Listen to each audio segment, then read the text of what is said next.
Hey kids, in this video, we will learn helping verbs. We use am with I.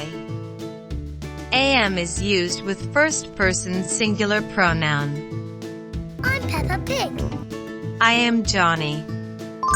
I am Janny.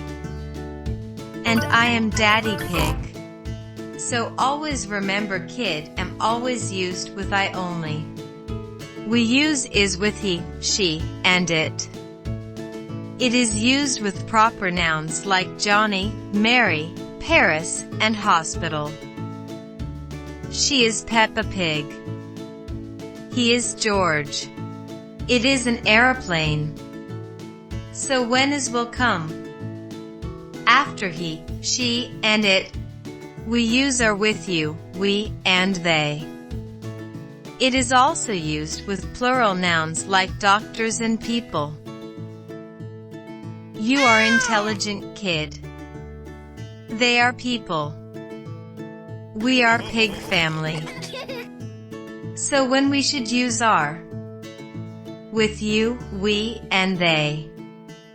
I am here. And you are there.